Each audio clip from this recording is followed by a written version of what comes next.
Today we are going to discuss about a government organization, a form of government organization which is a public corporation. So what makes it different from the other types of government organization is that it is established under a special act of the parliament or the state legislature. So this public corporation which is created under that particular act is governed by the act, that is the powers, functions and objectives of the public corporation is given in that act with which it has to follow it. So in India, if you see, we have the LIC, we have the Indian Airlines, we have the Indian International, Air India International, Oil and Natural Gas Commissions, which are the examples of a public corporation in India. Next, we are going to see about the features of a public corporation. So first is, it is the special statute, that is the act in which it is being established, which rules over it with the powers, functions and the objectives of the public corporation. So this act or this statute is being passed in the parliament or the state legislature.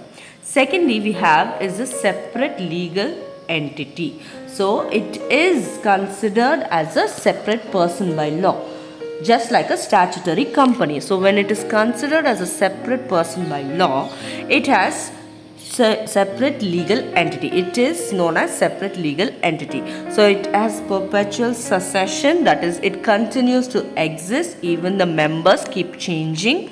It has a common seal, it can get into contracts using the common seal, it can decide on its own, it can own properties and it can file a case against someone and can be sued. Thirdly is the capital which is provided by the government. So to run the public corporation, who provides the finance, the money for it is the government or agencies which are controlled by the government. So but now in the present situation, these public corporations have started to create or to raise their own money from the stock exchange.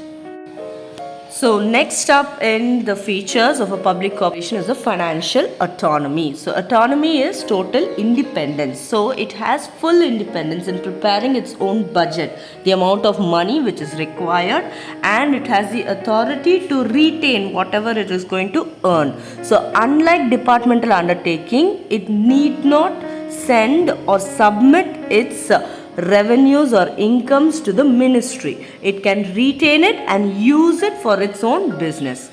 Fifth is management by the board of directors. So the people who manage and control it are called as a board of directors. These people are appointed and nominated by the government. So the day-to-day working of the public corporation is seen to that it is not being interrupted by government's rules or intervention. Six is the own staff. So they have their capacity to recruit their own staff and to decide on the remuneration, the service conditions of those public corporation staffs. Seventh is the service motive. So like the other government organizations, this public corporation is also going to aim at providing service to the public. So it is self-supporting and they earn reasonable amount of profit which they can utilize again into their business.